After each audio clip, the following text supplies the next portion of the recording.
আসসালামু আলাইকুম গাইস। আশা করি আপনারা সকলেই ভালো আছেন। আজকে আপনাদের মাঝে একটি ভিডিও নিয়ে হাজির হয়েছি, সেটি হলো ডল স্টার্টার কানেকশন।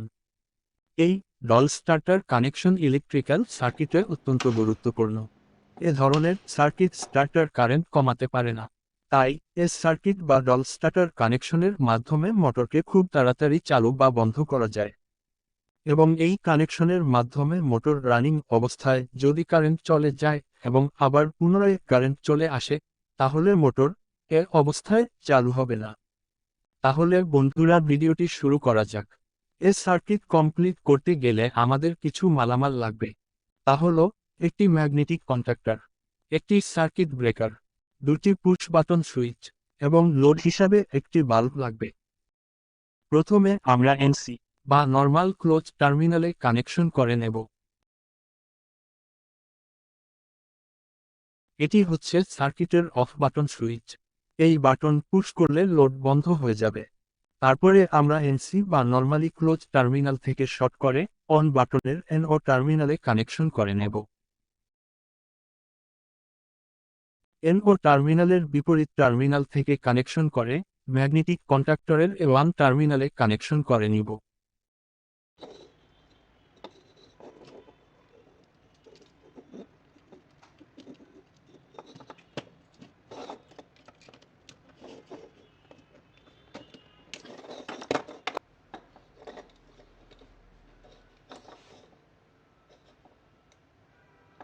এবং এ ওয়ান টার্মিনাল থেকে শর্ট করে ম্যাগনেটিক কন্ডাক্টরের এনও টার্মিনালে সংযোগ করে নেব।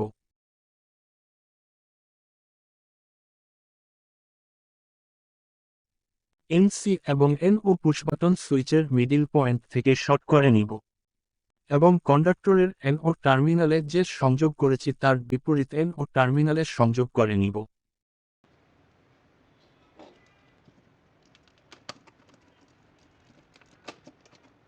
এদিকে আমাদের সংযোগ করা শেষ। এখন আমরা সার্কিট ব্রেকারের ইনপুট লাইনের ফেজ এবং নিউট্রাল তার সংযোগ করে নিব।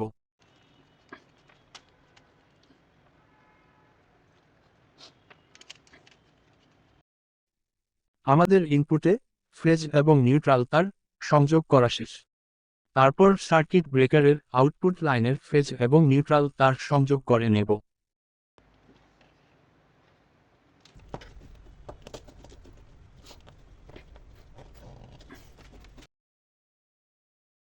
এবং সার্কিট ব্রেকারের আউটপুটের ফেজ লাইন হতে ম্যাগনেটিক কন্ডাক্টরের T1 একটি শর্ট কেবল একসঙ্গে সংযুক্ত করে কানেকশন করে নিব।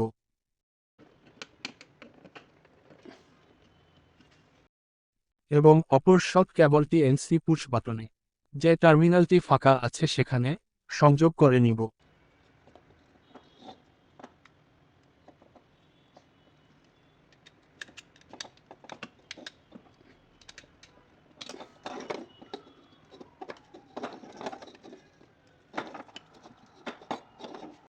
তারপর সার্কিট ব্রেকারের আউটপুটের নিউট্রাল তার ম্যাগনেটিক কন্ডাক্টরের T2 টার্মিনালে একটি শর্ট কেবল সহ সংযোগ করে নেব।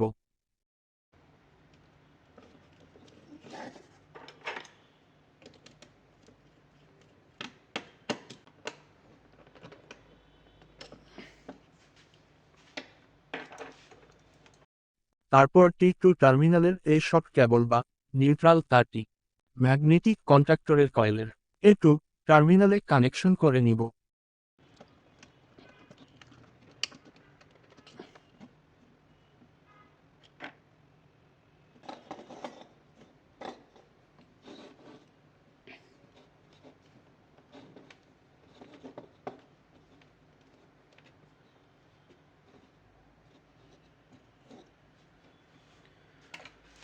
সর্বশেষ এই সার্কিটের লোডের তার কানেকশন করব।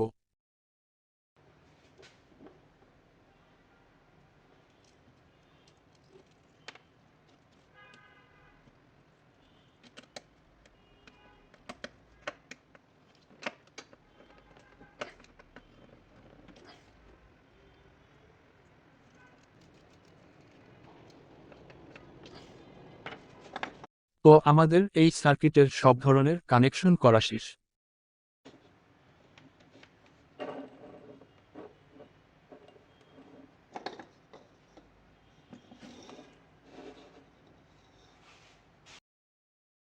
এখন আমাদের এই সার্কিটে অন বাটন পুশ করলে লোড জ্বলে উঠবে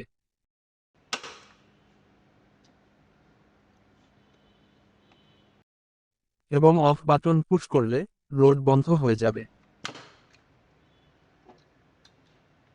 এভাবে আমাদের ডল স্টার্টার সার্কিট তৈরি করতে হয়।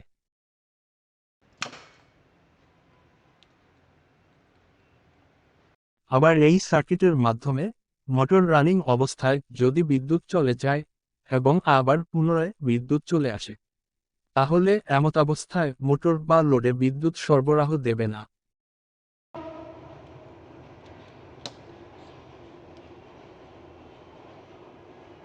যতক্ষণ পর্যন্ত অন বাটন পুশ না করবে ততক্ষণ পর্যন্ত চালু হবে না। আমার এই ভিডিওটি আপনাদের যদি ভালো লাগে অবশ্যই একটি লাইক, কমেন্ট, শেয়ার করে বন্ধুদের দেখার সুযোগ করে দিন। আপনাদের সবার সুস্বাস্থ্য কামনা করছি। আমার এই ভিডিওটি শেষ পর্যন্ত দেখার জন্য আপনাদের সবাইকে অসংখ্য ধন্যবাদ। এখানে ভিডিওটি শেষ করছি। আল্লাহ হাফেজ।